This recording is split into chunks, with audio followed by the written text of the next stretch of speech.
స్వాగతం. నా పేరు శేష్ కుమార్. వివరాల్లోకి వెళ్తే మీకోసం కార్యక్రమంలో భాగంగా జిల్లా కలెక్టర్ తమీం అన్సారియా ప్రజల వద్ద నుండి అర్జీలను కలెక్టర్ కార్యాలయం వద్ద స్వీకరించారు. ఈ కార్యక్రమంలో joint collector Gopalakrishna, DRO Obulesh, పలువురు జిల్లా అధికారులు పాల్గొన్నారు.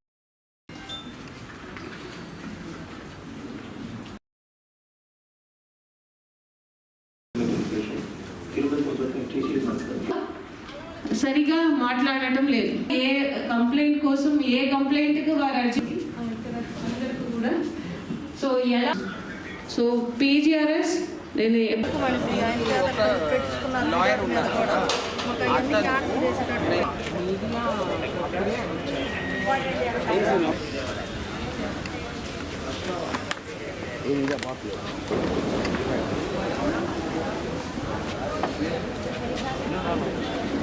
బ్యాగ్లో పక్కన పెట్టి తెలుసు బ్యాగ్ లోపల లేదు.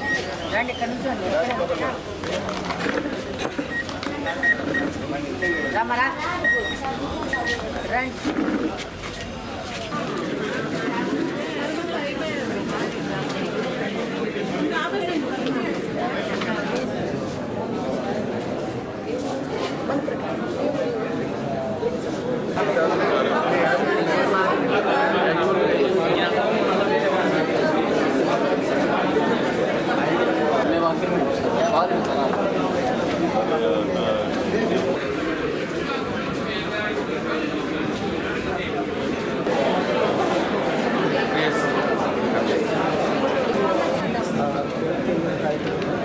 ఈ నంబర్ వేరే వాళ్ళకి అసైన్మెంట్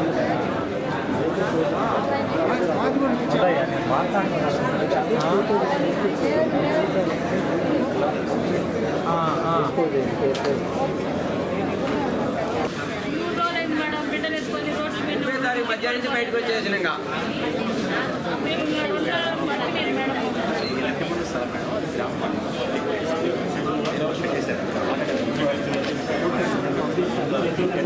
మాట్లాడితే పోయి కలెక్టర్ తీసుకొచ్చుకో, కోర్టు తీసుకొచ్చుకో మాట్లాడుతున్నాడు. కోర్టు మీకేం చేయాలి, కోర్టు కలెక్టర్ తీసుకురావాలి. లీడ్ చేశారు మేడం, లీడ్ చేశారు. చూడండి, మీరు చూడండి పడేసారు.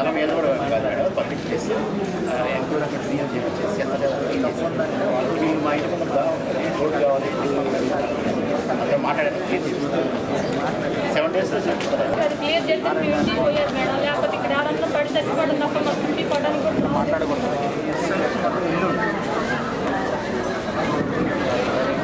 కేవీలో సెకండ్ ఇయర్ చదువుతున్నాడు. అయితే 10th క్లాస్లో పేరు తప్పులు వచ్చింది. గెజెట్ నోటిఫికేషన్ కూడా మార్పించాను. గెజెట్లో మార్పించాను. ఫస్ట్ క్లాస్ మ్యాజిస్ట్రేట్ అటెస్టేషన్ పర్లేదు సార్. మొన్న అడ్రస్ వారికి ఇచ్చి రేషన్ ఎప్పటికి పెట్టాలని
ఆల్ ద డిపార్ట్మెంట్స్ నుంచి ఒక పర్సన్ని ఆడిట్ కోసం నోడల్ ఆఫీసర్గా పెట్టాలి అని చెప్పడం జరిగింది. So all the HODs please designate 1 person by today evening. ఆ లిస్ట్ ఇచ్చేసేయండి.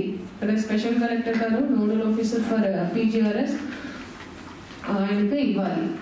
సో అదేవిధంగా లాస్ట్ వీక్ కూడా మీకు చెప్పడం జరిగింది. ఆల్ ద హెచ్ఓడీస్కి pre audit, audit and post audit ఈ 3 step ప్రాసెస్ గురించి మీకు క్లారిటీ అనేది ఉండాలి.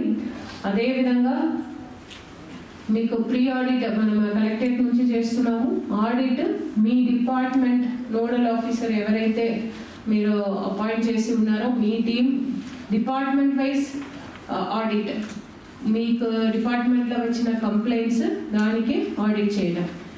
సో ఇంకొకటి జనరల్గా ఫీడ్బ్యాక్ పీపుల్తో ఇంటరాక్ట్ అవుతున్నప్పుడు వచ్చిన కామన్ ఫీడ్బ్యాక్ ఏంటంటే ఏమీ సాల్వ్ చేయకముందే మీరు మీ ప్రాబ్లమ్ సాల్వ్ అయింది అని వారికి చెప్తున్నారు అనేది. ఇది కామన్ కంప్లైంట్స్గా వస్తున్నాయి.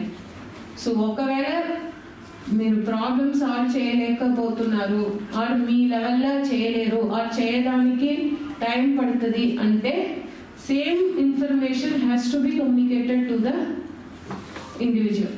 ఎవరైతే కంప్లైంట్ పెట్టి ఉన్నారో వారికి ఉన్న నిజం వారికి చెప్పాలి. ఏ రీజన్ వలన చేయలేకపోతున్నారు అన్నది వారికి చెప్పాలి. అది చేయడానికి ఎంత టైం పడుతుంది, స్టేట్ లెవెల్లో ఫర్ ఎగ్జాంపుల్ ఇప్పుడు ఎక్కువ పెన్షన్ శాంక్షన్ కోసం తమ ప్రభుత్వం ఎస్సీ ఎస్టీల అభ్యున్నతికి చిత్తశుద్ధితో కృషి చేస్తుందని రాష్ట్ర సాంఘిక సంక్షేమ శాఖ మంత్రి డోలా బాలా వీరేంద్ర అన్నారు. స్థానిక జిల్లా కలెక్టర్ కార్యాలయంలో జరిగిన ఎస్సీ ఎస్టీ మానిటరింగ్ సమావేశంలో పాల్గొని మాట్లాడారు. ఈ కార్యక్రమంలో జిల్లా collector Tameem Mansariya, MP Magunta Srinivasa Reddy, SP AR Damodar, ఎమ్మెల్యేలు బిఎన్ విజయకుమార్, పలువురు జిల్లా అధికారులు పాల్గొన్నారు.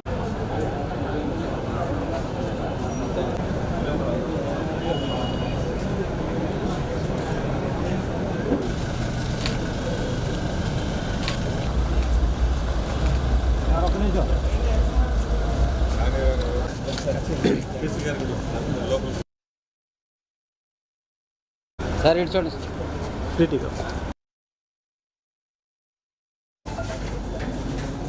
90 days లోపల క్లోజ్ చేయాలి కదా ఇన్వెస్టిగేషన్. Yes sir. దాదాపు ఇయర్స్ గడిచిపోయినాయి. Thank you sir. I request member secretary DD social welfare to start sir నాకు రెండు సార్ వాళ్ళు, కానీ తర్వాత ఇతను కాదు నాకు కావాలని చెప్పేసి ఇప్పుడు కేసు ఎక్కడ ఉందో ట్రేస్ కన్నప్పుడు అది ఇన్కంప్లీట్ 2024లో 22 అండర్ ఇన్వెస్టిగేషన్. నాది ఇన్వెస్టిగేషన్ ఇచ్చిన సో ఇది మీరు దీనిలో ఫలానా వ్యక్తి ఇన్వెస్టిగేషన్ చేస్తున్నారు అనేది మీ దగ్గర ఉండాలి కదా డేటా. ఉంటుంది సార్ మన దగ్గర. ఇప్పుడు ఎస్పీ గారు నా దగ్గర లేని దానికి ఉంటుంది కదా ఆన్సర్ దగ్గర లేదు కదా అంటాము. కూడా చేయకుండా మన దగ్గర పెట్టుకుంటారు. అలాంటి ఉన్నప్పుడు నంబర్లు మన దగ్గర ఎప్పటి నుంచి పెండింగ్ ఉన్నాయి. మీరు మంత్రి గారిని ఇంట్రడక్టరీ రిమార్క్స్ ఇవ్వాల్సిందిగా మనకు సెలవు తీసుకుంటాం. సంబంధించి ఆ విషయం కూడా పరిష్కారం అయిన ఈ మీటింగ్ నిర్వహించడం జరిగింది సార్. గతంలో ఉన్నటువంటి సభ్యులు ఇవ్వటం మరి ఆ సమస్యలన్నీ కూడా ముందుగా ఈ రోజు ఇప్పుడు ఈ మీటింగ్ జరుగుతున్నటువంటి సందర్భంగా ప్రైవేట్ బిల్డింగ్ మనం అద్దెకు చేస్తున్నాం, మంచి రేట్లు ఇస్తున్నాం.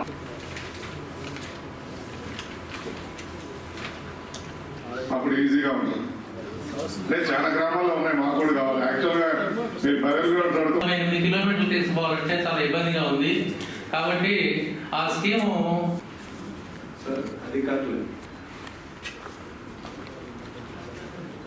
అధికారిక సభ్యులు కానీ అనధికారిక సభ్యులు కానీ వారు గమనించిన అంశాలు ప్రస్తావించినప్పుడు దానికి సమాధానం చెప్పాల్సిన బాధ్యత అన్ని అధికారుల దగ్గర నుంచి ఉంది. అదొకటి సర్కార్ మెమో ఇష్యూ చేయండి. రెండోది ఇప్పుడు మనకి ఎలక్ట్రిసిటీ బిల్స్ గురించి చెప్పి నేను ఆ శాఖ అధికారులతో ఆ మంత్రి దృష్టి గారిగా తీసుకెళ్తాను. ఈ ఆర్ఫన్స్ కేసెస్ విషయంలో కూడా స్టాటిస్టిక్స్ ప్రాపర్గా తీసుకోండి. మనకి ఇన్వెస్టిగేషన్ కంప్లీట్ చేయండి. ప్రాపర్గా అయిన తర్వాత ఆర్సీఎస్ నోటీసులు కూడా తీసుకొని కేసు క్లోజ్ చేస్తే బాగుంటుంది. అంటే మనము ఆ కంప్లీట్ క్లోజ్ చేసేసుకునే పరిస్థితికి చేసుకుంటే మన ఫైల్ పెండింగ్ అనేది ఇన్వెస్టిగేషన్ పెట్టుకోబాకండి. టిపికల్ కేసెస్ వాటికి ఏదైనా రీజన్ ఉంటే ఉంచుకుందాం, కానీ పెండింగ్ అనేది చూపించుకుంటా అంటే మన యొక్క పనితీరుకి దర్పణం పట్టేటట్టుగా ఉంటుంది. ఈ గవర్నమెంట్లో ఎస్సీ ఎస్టీలకి వాళ్ళకి సమస్యల పట్ల అభివృద్ధికి సంక్షేమంతో పాటు చట్టం పటిష్టం కోసం ఇది చాలా ప్రాధాన్యత. ముఖ్యమంత్రి గారు state level SC ST monitoring committee meeting కూడా ముఖ్యమంత్రి గారు త్వరలోనే పెట్టబోతా ఉన్నారు.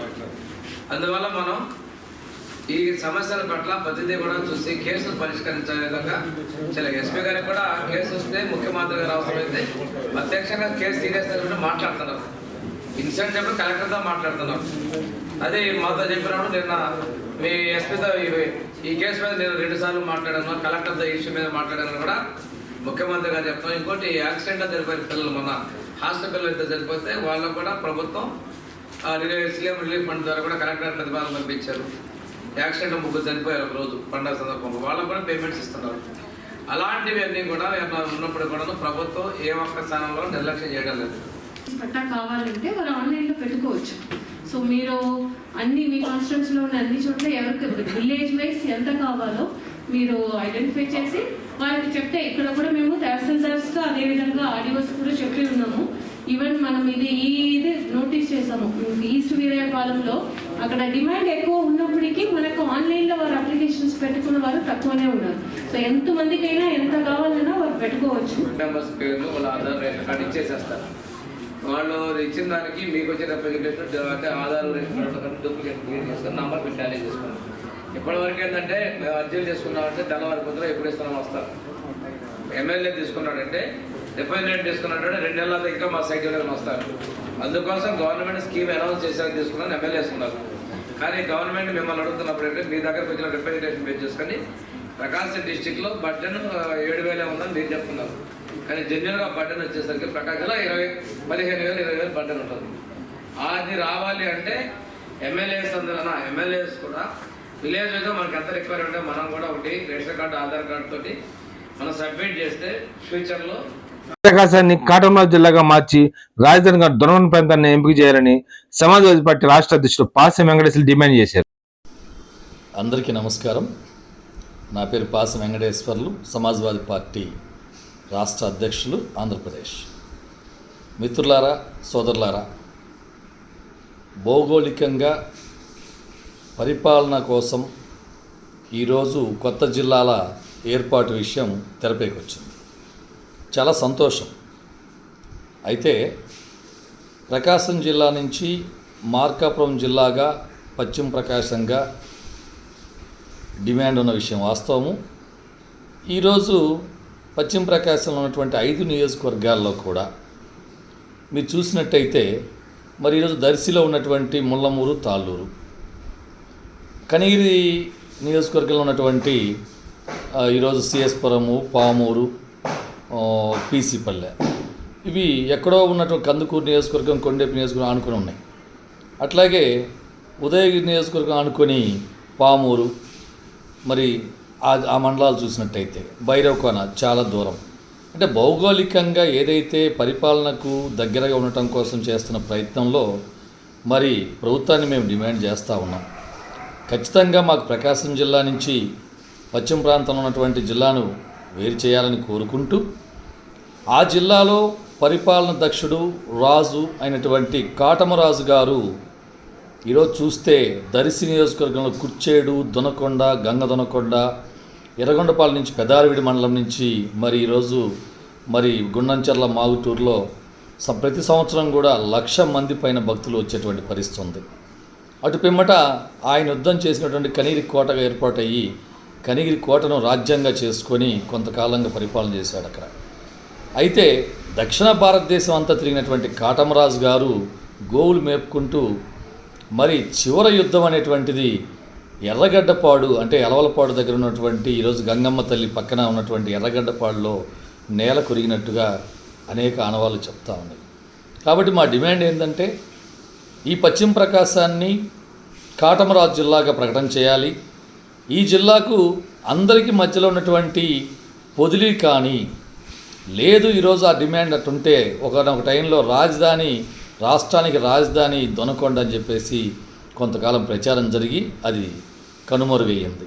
ఈరోజు అదే విపరీతమైన గవర్నమెంట్ పొలాలు ఉన్నాయి, ఎయిర్పోర్ట్ ఉంది, రైల్వే లైన్ ఉంది, సాగర్ జలాలు ఉన్నాయి. అటు మార్కాపురానికి, దర్శికి, త్రిపురాంతకానికి, ఇటు కొనకలమిట్ల, కనిగిరి, ఇవన్నిటికి కూడా మధ్యస్థంగా ఉన్నటువంటి వేలాది ఎకరాలు ఉన్నటువంటి అవకాశం ఉన్నటువంటి మరి దొనకొండను రాజధానిగా చేస్తే చాలా మంచిది, అందరికి కూడా అందుబాటులో ఉంటుందని నేను మనవి చేస్తూ ఇటు కాటమరాజు జిల్లాగా ప్రకటన చేసి మరి ఆ జిల్లాకు అందరికి అవకాశం ఉన్నట్టు మధ్యలో ఉన్నటువంటి దొనకొండని రాజధాని చేస్తే అన్ని విధాలు సరిపడుతుందని చెప్పేసి మా డిమాండ్ని సమాజ్వాదీ పార్టీ నుంచి మీకు తెలియజేయడం జరుగుతుంది. Thank you sir. Thank you. SC ST కేసులలో నిందితులకు త్వరగా శిక్ష పడేలా చర్యలు తీసుకోవాలని రాష్ట్ర సాంఘిక సంక్షేమ శాఖ మంత్రి డోలా బాలా వీరాంశం అన్నారు. స్థానిక జిల్లా కలెక్టర్ కార్యాలయంలో జరిగిన ఎస్సీ ఎస్టీ మానిటరింగ్ సమావేశంలో పాల్గొని మాట్లాడారు. ఈ కార్యక్రమంలో collector Tameem Ansari, SP R Damodar, Magonda Srinivasa Reddy, BN Vijay Kumar, పలువురు జిల్లా అధికారులు పాల్గొన్నారు.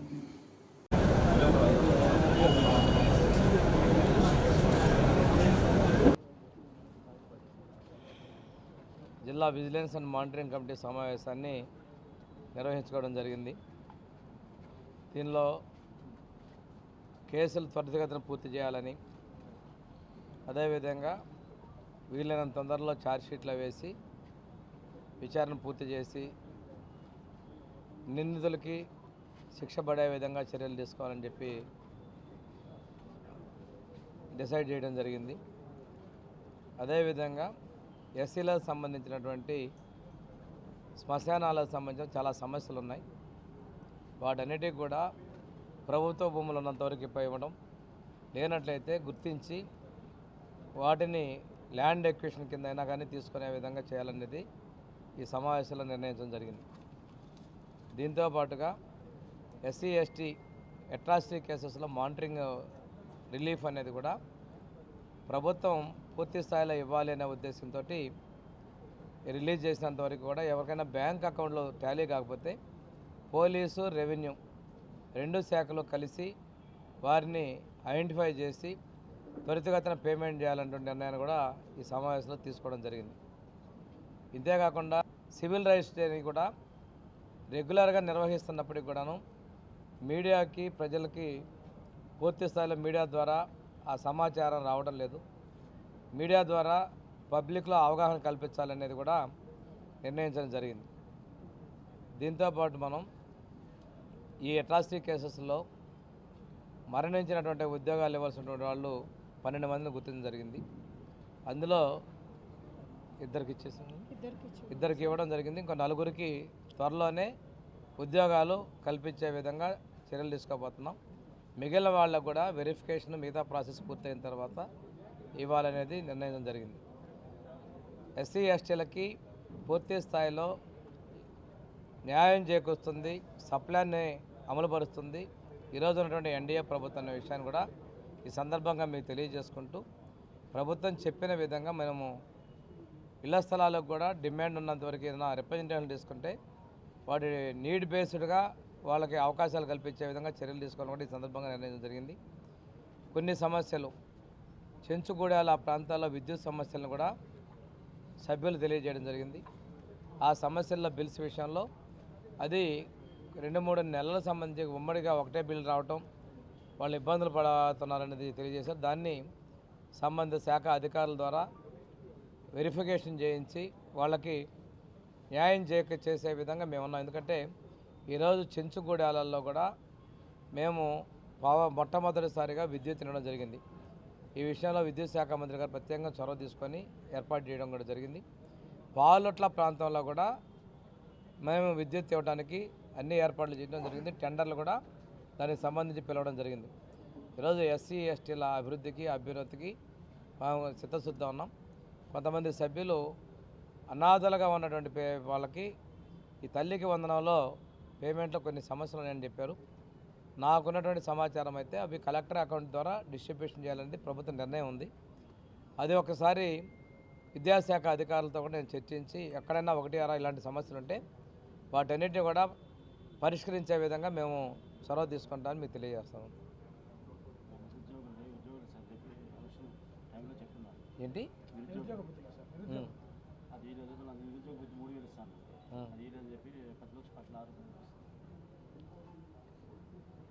ప్రతిపక్ష పార్టీల కోసమో ఇంకోళ్ళ కోసం మేము పనిచేయడంలా, ఒక నిబద్ధతతో చెప్పింది మేము చేసుకుంటూ వెళ్తున్నాం.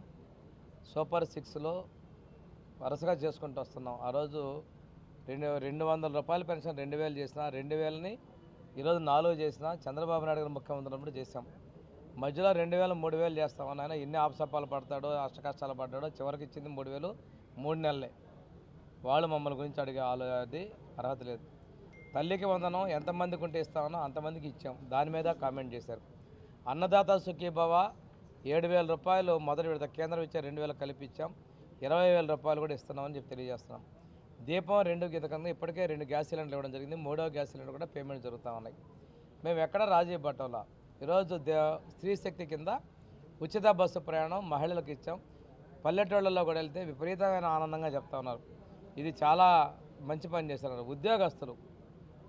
అదేవిధంగా ఆర్థికంగా ఉన్నత స్థితిలో ఉన్న కుటుంబాలు కూడా మహిళలకు అందరికీ ఆడపడుచులకు ఇస్తా ఉన్నాం. ప్రతి ఒక్క ఆడబిడ్డకి ఉచిత బస్సు ప్రయాణం ఇచ్చాం. దానికి కూడా పోయి ఆ బస్సుకి ఇవ్వలేదు, ఈ బస్సుకి ఇవ్వలేదు అని చెప్పేసి వాళ్ళు ఏదో రాజకీయం చేస్తున్నారు. వాళ్ళు రాజకీయం చేయాలి ప్రయత్నం చేసినప్పటికీ కూడాను మేము సంక్షేమ పదాలు ఇస్తున్నాం. ప్రజలు హర్షిస్తున్నారు. నిరుద్యోగ భృతి, అదేవిధంగా యువతకు ఒక 20 లక్షల ఉద్యోగ అవకాశాలు, 16,000 పైచిలకు ఉద్యోగాలు టీచర్లు డిఎస్ ద్వారా భర్తీ చేశాం. అంతేకాకుండా 20 లక్షల ఉద్యోగాల్లో ఇప్పటికీ 8 లక్షలకి అవకాశాలు కల్పించాం. ఇది మనకి పరిశ్రమలు తీసుకురావడం కావచ్చు, వీటన్నిటి ద్వారా అవకాశం ఇస్తే వాళ్ళు మాట్లాడే అర్హత లేదు. నిరుద్యోగ భృతి కూడా మేము తప్పనిసరిగా చెల్లిస్తాం. చెప్పినవే కాదు, చెప్పకుండా కూడా చాలా చేశాం. ఎస్సీల్లో సామాజికంగా వాళ్ళకి వర్గీకరణ కూడా చేసి చూపించాం. మత్స్యకారులకు ఇచ్చేటువంటి 20,000 రూపాయలు ఇచ్చాం. వీళ్ళెవరూ కూడా వేలెత్తి చూపేదానికి లేక మాట్లాడుతున్నారు. ఈరోజు 30 ఏళ్ళు అన్నవాళ్ళు 11 పడిపోయారు. 11 కూడా లేకుండా 0 వచ్చే పరిస్థితిలో వాళ్ళు ఉన్నారు. సొంత విపక్ష నాయకుడు యొక్క సొంత నియోజకవర్గంలో 2 జడ్పీటీసీలు గెలుచుకున్నారు. అంటే మా స్కీమ్స్కి మేము ఇచ్చేటువంటి సంక్షేమ పదాలకు ప్రజలు ఆమోద ముద్ర తెలిపారంటే ఇంతకన్నా నిదర్శనం లేదు. వాళ్ళేం మాకు సర్టిఫికేట్ ఇవ్వాల్సిన పని లేదు. ఇప్పుడు ఎలక్షన్ పెట్టడం మేము గెలుస్తాం అంటే ఇది జరగమని వాళ్ళకి తెలుసు. అసంబద్ధమైనటువంటి వాటి మీద వాళ్ళు మాట్లాడి మేము ఉనికిని చాటుకునే ప్రయత్నాలు చేస్తున్నారు. ప్రజలు అన్నీ గమనిస్తున్నారు. ఎస్సీ ఎస్టీ బ్యాక్లాగ్ పోస్టులు మన జిల్లానే కాదు రాష్ట్ర వ్యాప్తంగా ఉన్నటువంటి పోస్టులు అనేవి కూడా మేము చెప్పాము మేనిఫెస్టోలో. మేము తప్పకుండా భర్తీ చేస్తాం. సమయం పడుతుంది, పూర్తి చేస్తాను. వివాదం సమాప్తం. నమస్కారం.